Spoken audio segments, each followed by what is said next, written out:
Welcome to another podcast of Southern Dirt Motorsports. I'm Randall Davis, and I'll have Gary Lorance here that's helping me host this episode. And we've got Mr. Morris Bice back with us today. He's had such a long career. People's really interested in him. I'm really interested in the stories that he's got to tell us. And I thank him again for coming back to do another episode with us.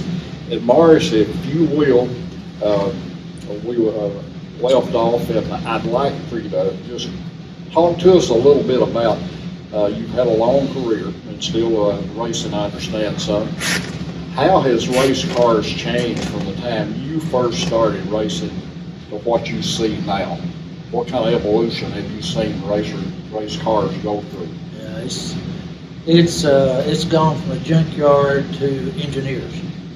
That's how drastically it's changed. That's how I can describe it. For me to understand that when I was racing, when I got into the sport, we still built our own race cars. And like I said earlier, I got involved with Ronnie Johnson, and he built me two really first-class race cars. We built it in his shop. We did it all right there. You know, but he did the most part. Okay, I was just his handyman, but he had a jig there, and he had some good experience about how to build a car. And so, well, when you got into this, did you build your engines, or did somebody else build your engines? You know, what was taking place there? I never really wanted to build motors. I wanted to be able to go to the racetrack and concentrate on handling and driving. So I learned to maintain my race car totally. Now, I could tune the car up, I could adjust valves, change oil, things like that. But when it came to building the motor, I had probably one of the best guys around was Herbert Hickman. He was top notch. Man, that cat was good, let me tell you. And he built me the motor that I won my first race with. Well, did you set your cars up suspension-wise to handle, or did you have somebody else? Oh, Ronnie, when we got, back, really, when we built the first new car, it was a Vega. It was a Camaro snout car. Back then, we were still running, right at that era, the people were, some of these car builders were starting to build tube chassis cars and coilover cars. And so right there at that era, I do remember, I believe I'm not wrong, I remember the first coilover car I saw at Cleveland was Joe Ritchie's car. He had built a Vega with 4 coilovers all around the car. So anyway, but still a lot of us then were still running snout cars with conventional coil springs and leaf rear springs. And that's what my car was. And that was a good setup. That was a good setup. Well, it's still a good deal. It works today. On any given night, they can get the job done. They can. But the technology now, guys, I call it kit cars. That's what these cars are now that we're racing. They're totally, you buy them and you put them together. There's no welding on them. There's nothing but wrenches and nuts and bolts and parts. You put the car together. You just bolt the car together. The only really thing you build is the bodies, and you can even buy them now. You know, people have got kind of equipment where they can laser cut these bodies out. They've got templates and stuff, they call them. So these cars nowadays they're so high tech, and but you know, they're still a race car, and I think a lot of people really get overwhelmed by all the adjustments that these cars have. Well, the guys that you're racing with now, and the guys that you know that are racing, do they set their cars up now, or the prominent ones? Do they have engineers setting them up for them? Some of them do. Or what process are they going through to make their cars handle? Well, you know, I have to admit, I've not been around. I've gotten older, kind of gotten away from the scene to where these top notch, like the Lucas Oil guys, and the World Outlaws, these big teams like that, they're very highly funded, and they are tied in with engineers with their chassis, like the Longhorn, the Capitals, rockets. These guys here, these people that build these chassis, they are very well equipped with the technology to know they can put that car together and make it go for anyone. But nowadays, we don't even use scales anymore. We don't use scales anymore. We might use the scales for one thing, and that's to find out what they weigh. Just get the total weight. Now, how do you set them up? Now we set them up with shocks and spring, mashing the springs. We get the height, we get the lengths. Once you get the car on the right heights, you measure your shocks, and then you if you don't have a spring smasher, then you take them to someone that builds these, like PPM, Shorty up in Knoxville. There's a lot of people around now that's building shock packages. So they're going off of numbers, and it's complicated to a certain point. But I'm an old racer, so I'm still learning. I like learning. The left to right, in front to rear, weight ratios, are they pretty much built into it? Yeah. Or can you order a special setup if you want it? Or what kind of weight ratios are they trying to build now? I think I know what you're saying. You know, guys nowadays, they'll call up a shop guy. So, say, for instance, they'll call a Shorty up. They'll tell Shorty or Randy at PPM, and they'll tell them, say, I've got a blue and gray front end rocket, okay, and I'm running a crate motor. Can you build me a set of shocks and springs set up, put both on that car, and go to the racetrack? And that's what we're doing. Well, evidently the weight of them, I'm sure there's a weight limit on most tracks now. Oh, there is. And evidently the chassis builder is developing a way to build a chassis around that weight limit. Well, they're built pretty light. All these cars nowadays are building, most of them are chrome moly. I don't think there's very few people building mild steel cars anymore. They're mostly, I know the Rockets are, and the Longhorns, pretty much sure most of your main chassis people are building chrome moly cars. Okay? Would it be fair to say you have to actually add weight to it? Oh yeah, pretty much. Chassis, it's cool how much the driver weighs. Yeah.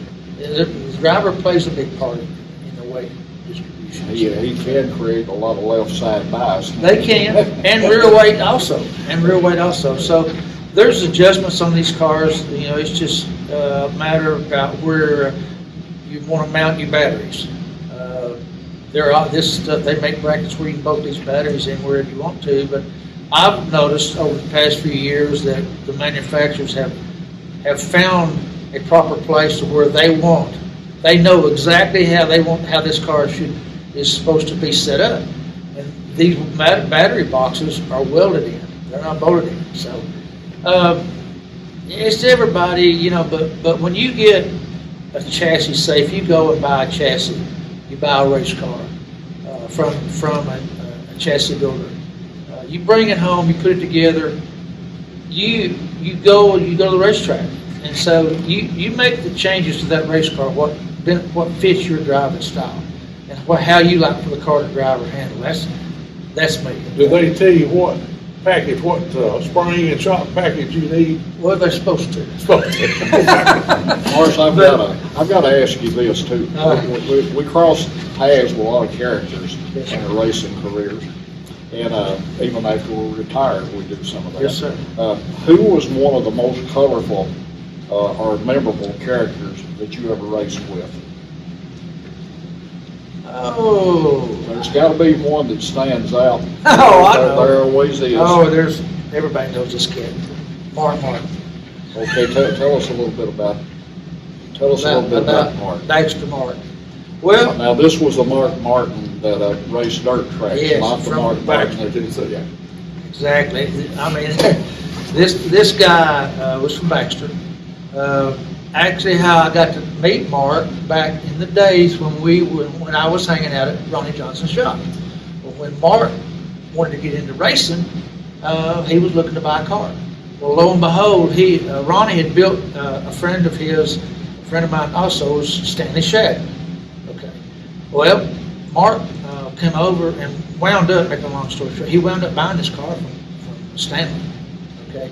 It was a snout car, front Camaro snout car, with the two, I Matter of fact, it was a snout car with a 55 back half. So anyway, that's how I met Mark to begin with. Got to know him just a little, not much, just mostly knew of him. Spoke to him. Got to know him through the years. It's a small world. I married my wife, and my wife's dad had a sawmill. Okay, well, my father-in-law was buying timber lumber from the Martins.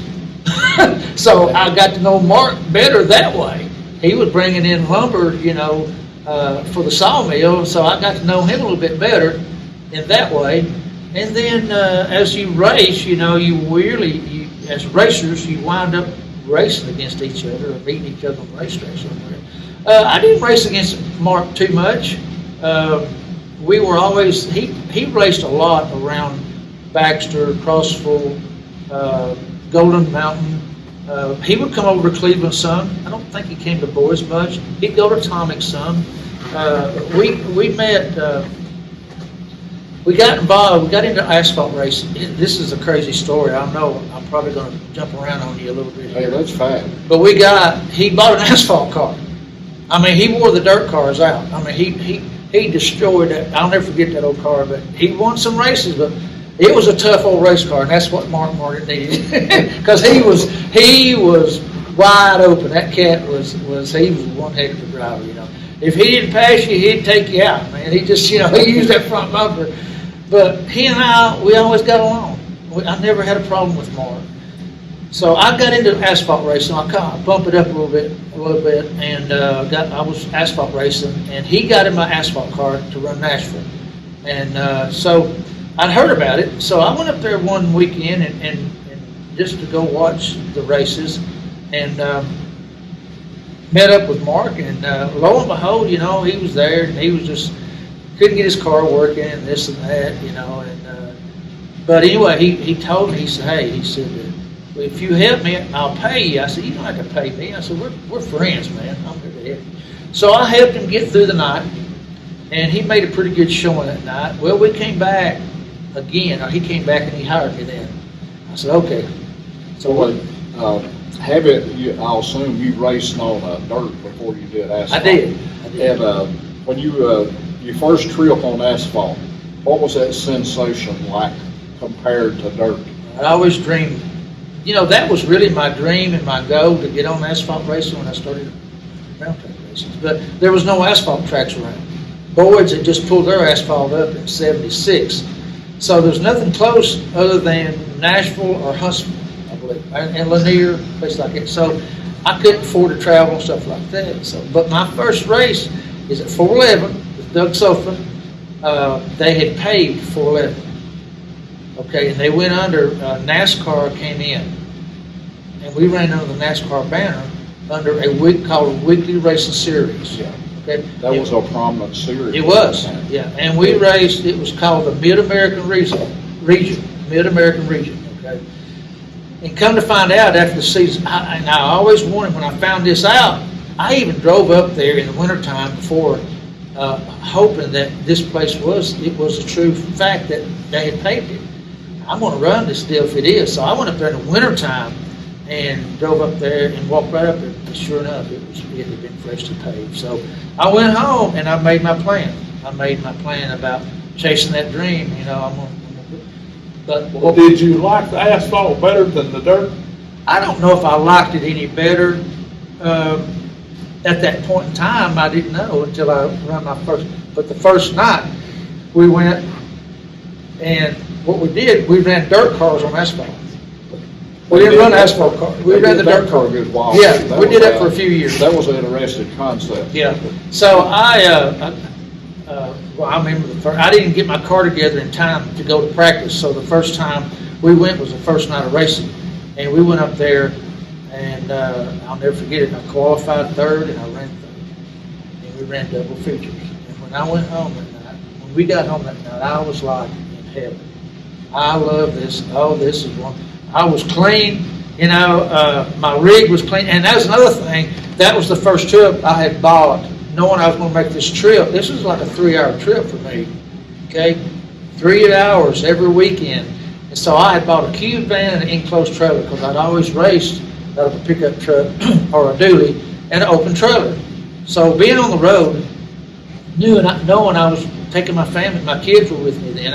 I've been divorced, my kids were with me, and so I needed some room to take my kids with me, my children, and plus a couple of helpers, you know, so it was an ordeal. Well, he did have it, he had some helpers. Yeah. I did, and so I had some guys, young guys come on board that wanted to help me, and had some real good support. I got in, you know, that's in '93, that's when I really got in, started getting into asphalt racing, and it just took off. I mean, it took off. That NASCAR deal really opened a lot of doors. It was good for a lot of people. It was good for me. And then we ran through the season. I ran with J.T. Kerr, little Chris Corn, Jimmy Owens, Kurt Owens was there with us. And some of the local guys there, we ran. We didn't have that many cars. There was probably 8 or 10 cars every week, but we ran double features. Doug wanted to win this thing, I think, on the racetrack promotion. And he had a pretty good deal. It didn't pay hardly anything, but it was the prestige.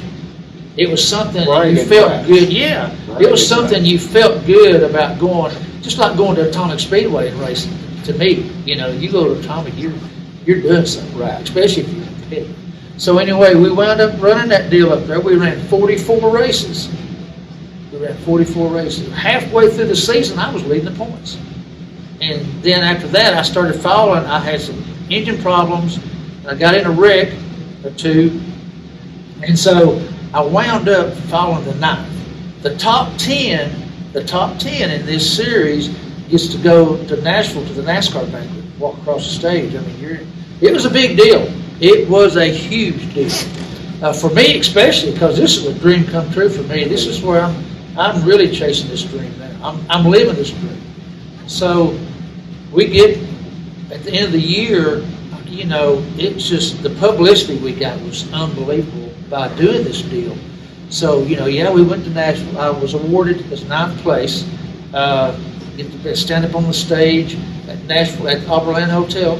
Just to hear your name called out with some of the names that you're there with means the world. Well, it was the people that I got to be associated with. You know, Doug knew a lot of people, okay? And his tech guy, main guy, was a guy named Terry Gooch out of Rockwood, okay, our Harriman. So me and him got to be buddies. We got to be friends. That helps. Well, not really, but we were friends. But we really got to be good friends.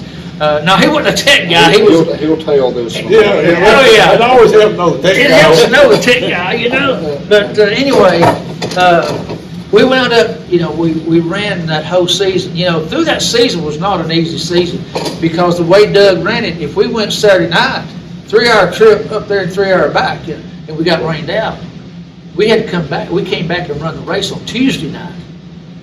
Tuesday night now. During the week, when I was working then, and I was at the, you know, I was a cop then, a court officer. So then we'd go back that following Saturday and run another 2 races to keep up with the points. So we're racing for points. And so, you know, you can't, when you race for points, you've got to be at every race. Right. You've got to be there. You got to learn how to run for points, and I learned how to race for points. Well, the thing, and they probably, I don't know with you, but the thing that amazed me with asphalt is how a little minor adjustment on a car made all the difference. Oh, in the yeah. world. Oh, on yeah. a dirt track, you could adjust pretty heavy sometimes and make very little difference. And you turn the steering wheel on asphalt and something actually happens. Oh, Yeah, very little. You don't right. You had to really. I learned a lot. You had to really get smooth. Yes, sir. But to me, when you came back off the asphalt, though, you were a better dirt driver than you were when you left. I learned, you know, Yeah. I learned some things. I know I talked to Ronnie one day. I would go down to his shop and hang out. We'd talk stuff, you know, and talk about different things to try and this and that. And Ronnie was help. Was a big help to me. But I also got involved down in Tunnel Hill, Georgia. There was a race shop down there, an asphalt shop. It was called. Well, I just totally I know blank. about the tube and I can't. You talking about Ryan? Yeah. Well, it was Dave Wright, Yeah. it was at, no, Port City South, I'll get it right in a minute. Port City South was owned by Mike Thomas. He was a big asphalt racer. And so I got hooked up with these guys, which I knew Dave before then. Dave was working there at the time. And then he wound up quitting. And then I had my other buddy named David Selby, the late David Selby. Oh, I remember him. Me and him, we were like this, okay? This cat taught me so much. Well, lo and behold, I wound up getting hired down there, working at Port City South part-time. So this is where my experience of building and fabricating a race car came in hand. So I learned, David Selby taught me everything I knew about getting on a jig and repairing a bent race car. But we were getting race cars, asphalt race cars, from everywhere. And top-notch drivers. We were building some cars, repairing cars for really hot dogs. So I learned so much. Well, Morris, I've got, you've been around racing a long time, and we've seen racing go through a lot of evolutions. And we've seen a lot of good tracks closed for lack of participation. And I like to ask a guy like you that's got the experience, where would you like to see racing go to now? What would you like to see happen with racing that maybe could make it more economical for the everyday backyard racer to Get back into it. participate again? Well, I was fortunate enough you asked this. This is kind of a difficult question to answer with very few words. I was fortunate enough to get to be a director at Mountain View Raceway for a few weeks, okay?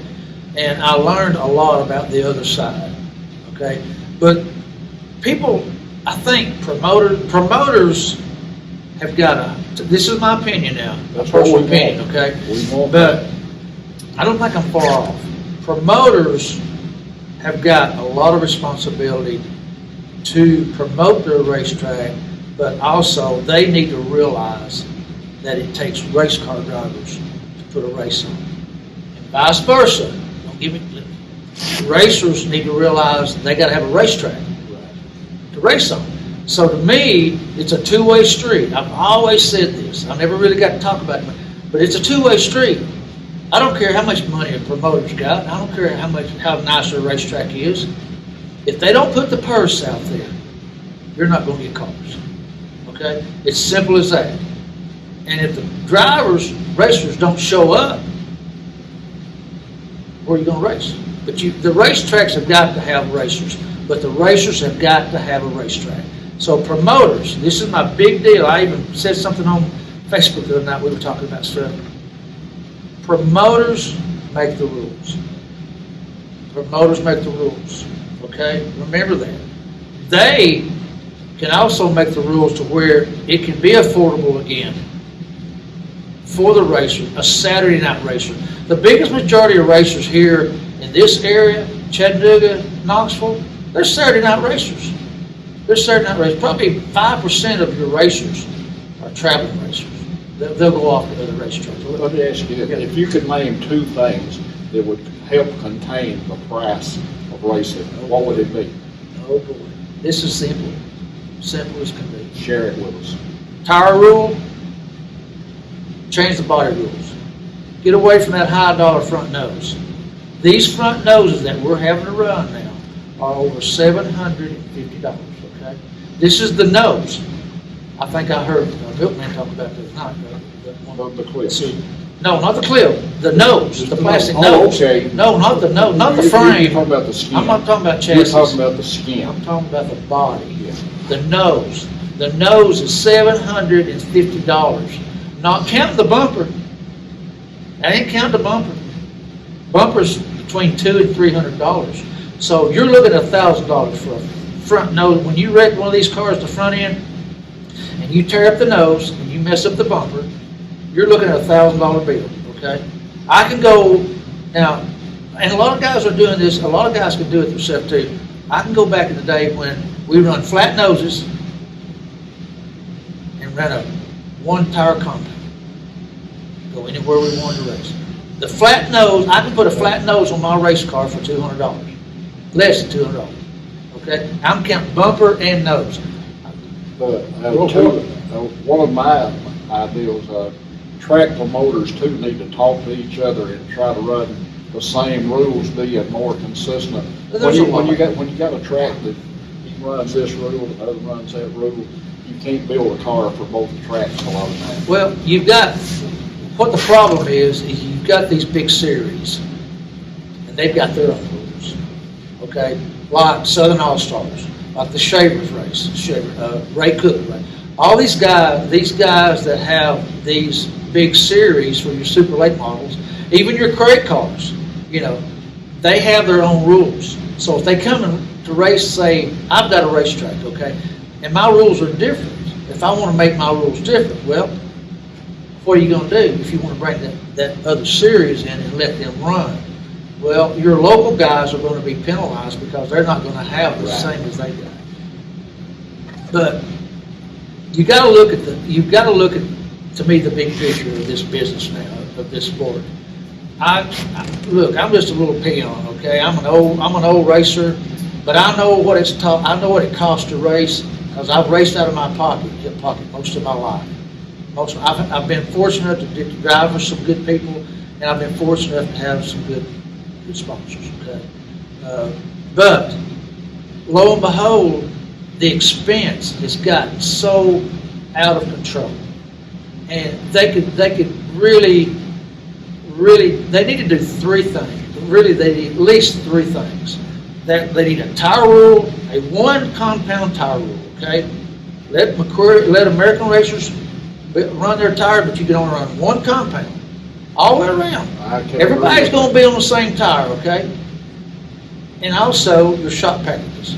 Your shock packages are out of sight. Right. Now a promoter can control this. You make your rule where you have a good shock package rule, and you enforce it.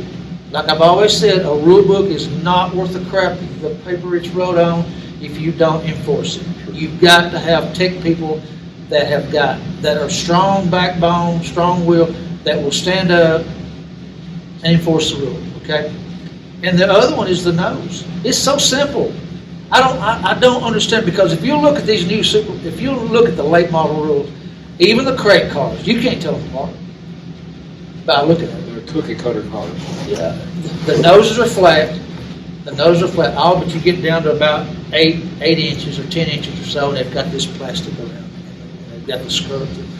Okay, so why we don't have to run? I mean, why are we having to run these noses when there is a cheaper way for your Saturday night racer to be able to get to race? Because I'm telling you, you go and tear a nose off this car, there's not too many people that can come back the next week and have a new nose on it. Very true. I'm basing my facts because I know what they cost. I build cars for people. I repair cars for people. I built a car. I put a body and stuff on Martin's car. I've done work for Martin, and I know what this. I mean, I've got 3 race cars myself. Okay, so I know what this stuff costs, and it's very expensive. But the shock packages. If you're outlaws, look at the big series with the big. It's like small time NASCAR. Okay, it's your big time dirt racers. Let them know what they want if that's what they want to do. But what's killing us is what's killing the racers of these racetracks are shut down because they're not promoting the racetrack right. They're missing the whole picture. If you'll take an example of Mitch McCarter at 411 Speedway, go talk to this gentleman right here. He knows how to promote a racetrack. This cat knows how to promote. He knows how to enforce rules. He knows how to run a racetrack. He knows how to prep a racetrack. And you go up there any given weekend, that place is packed. I'm telling you, it's all about people. But you've got to treat people fair. But the only way, I've always said this, I've learned, the only way to get somebody's attention, like a promoter, is you get in their hip pocket. That gets all of us. Everybody pays attention. Well, that's what's got us as racers. Hey, That's what's got us. Yeah, we're ready to quit. I guess we got to call this session to an end too, but I want to thank you for coming back with us this could go on, and we may very well do another one of this at some point, if you will. And, We've enjoyed having you explain a lot of stuff. Hey, it And you're is. up to date on stuff. I try to be. I don't know everything that's going on. you're still doing it, so that makes it more. I am interesting. still doing it to a level that I'm able to keep up kind of with what's going on. I don't know all the tricks of the trade. I don't expect to. I don't. Because I don't have the connections like I used to. But I've got enough Well, for to that- know what's going Well, on. for this session, we've got to end this for Well, now. yeah. I don't want to end it, but we've got to for time's sake. Okay. But thank again for the Northfield Vineyard for allowing us to Yes. use their facility. Thank you again, Morris, for being here, and it's always a pleasure to meet me with old Gary Lorance. He's going to always be a good friend. We've grown up together too. So with that, folks, consider the Northfield Vineyard when you've got any kind of party that you want to have or any kind of social event. Consider them, give them a call, and let them see what they can do for you. Thank you for watching. Like us and subscribe to us. That keeps us on the air. Thank you so very much.